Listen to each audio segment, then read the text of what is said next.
បែកបេះដូងចុកទ្រូងដោយសារតែស្រីអូនលេបសំដីរាល់ថ្ងៃធ្លាប់ឆ្លើយថាស្នេហ៍គិតមិនយល់សងស្នេហ៍ស្មងប្រែជាងរីអូនភ្លេចទាំងខ្ទមធ្លាប់ស្នេហ៍ភ្លេចទាំងស្រែដែលអូនធ្លាប់ស្ទូងទឹកភ្នែកបងស្រង់តតងលើខ្នងក្របីមិនគួររូបស្រីប្រឡាយគ្មានក្តីមេត្តាបបងស្នេហ៍ស្មុងថ្ងៃដែរទទួលផ្កាស្លាចៅបងហើយនឹងបត្រាប្រហាដោយភ្លើងគ្មានផ្សែងព្រមតែប្រាំងធ្វើឲ្យរូបអូនប្រែចិត្ត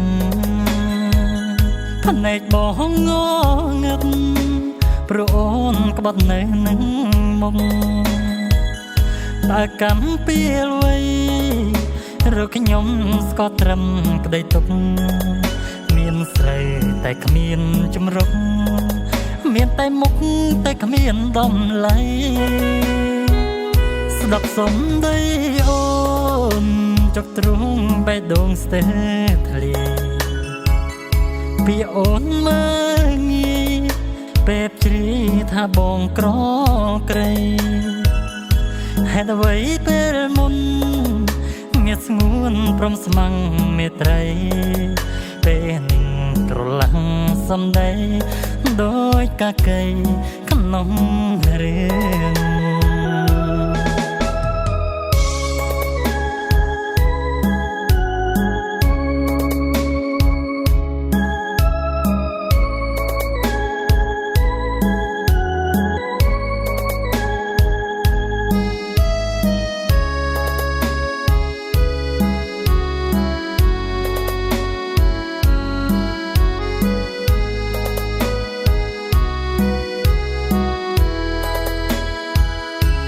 ព្រមតែប្រាំង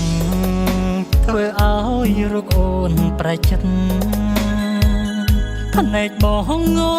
ងឹតព្រោះអូនក្បត់នៅនឹងមុខតើកម្មពេលវ័យរកខ្ញុំស្គាល់ត្រឹមក្តីទុកមានស្រីតែគ្មានចម្រុកមានតែមុខតែគ្មានដំឡៃស្ដាប់សំដីអូនចុកទ្រូងបេះដូងស្ទើរធ្លាពីអូនមើងងាយពេលជ្រាថាបងក្រក្រៃហេតុអ្វីពេលមុនមានស្ងួនព្រមស្មាំងមេត្រីពេលនឹងត្រឡាំងសំដីដោយកាកៃក្នុងរឿង